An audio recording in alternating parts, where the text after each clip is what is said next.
and Mary are brother and sister, and they are very close. They take turns watching each other's kids.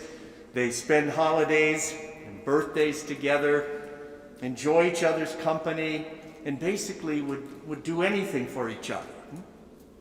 Well, one day, they are playing a good old traditional game of Monopoly.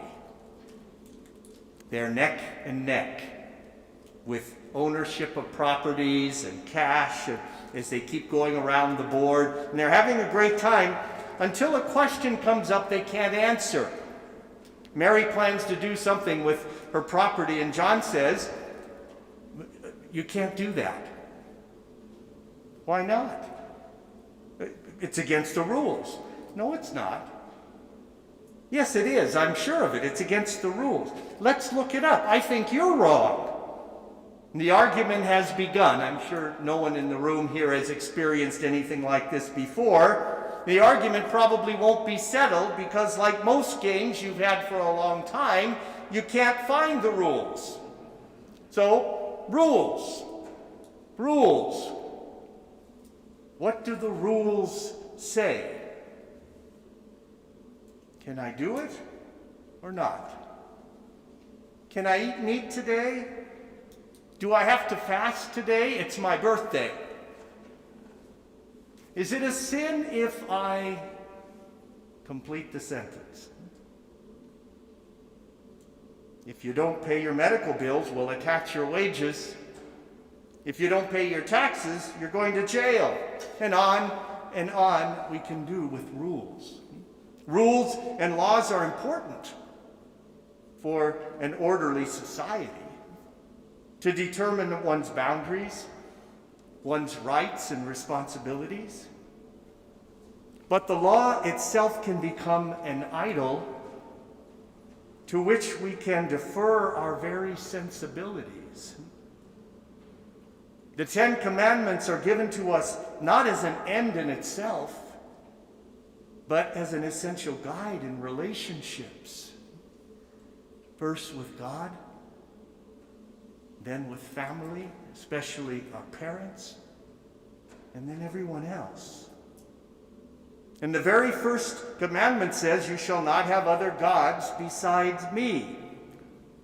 And we can make the law itself God in our lives. If the law says it's okay to do something, then I guess it is. Or we manipulate the law.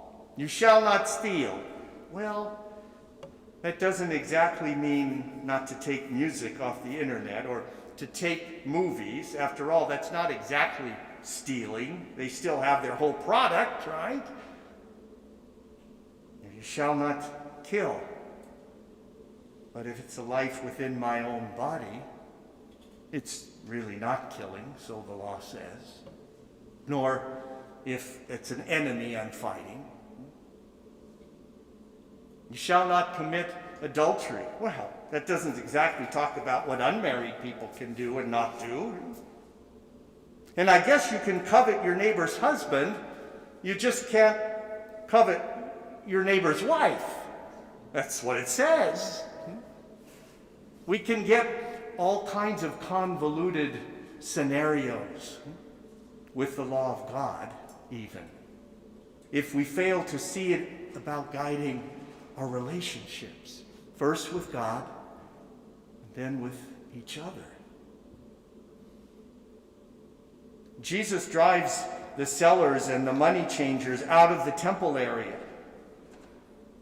not because what they are doing was against the letter of the law, but rather because it was so contrary to a relationship with God and one another.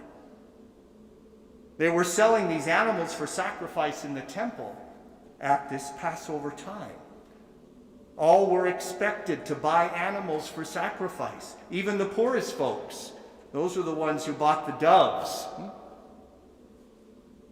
Plus, every 19-year-old male was required to pay a temple tax in the silver coin of the government.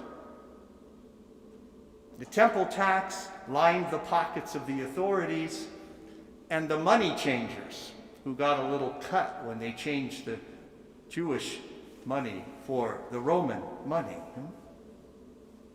Jesus could not bear to see the hypocrisy and the deceit. What did any of this have to do with a relationship with God anyway?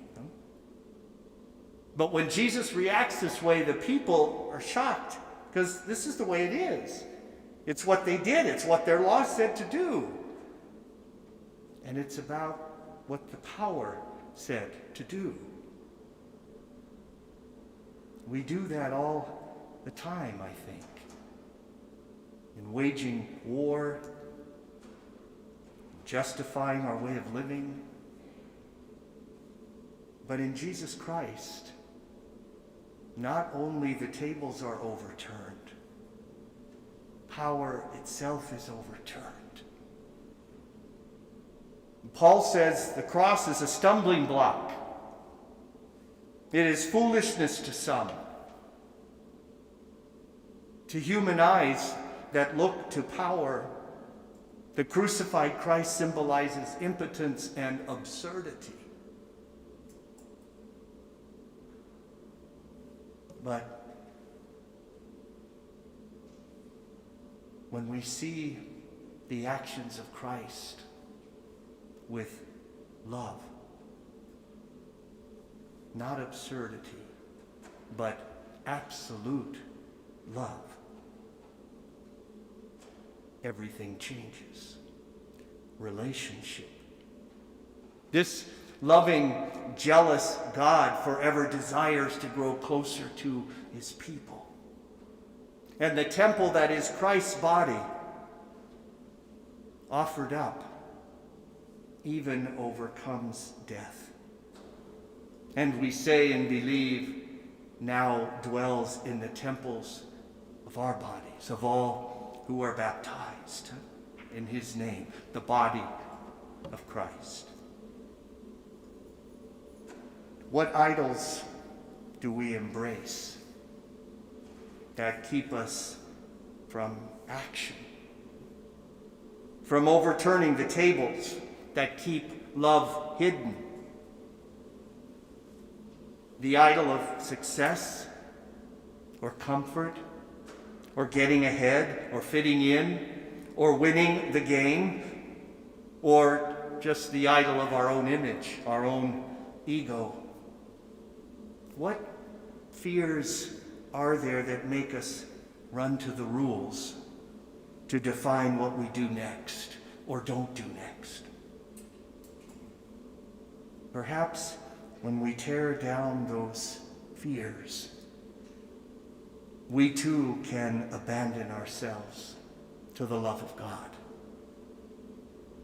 and live it out in our lives.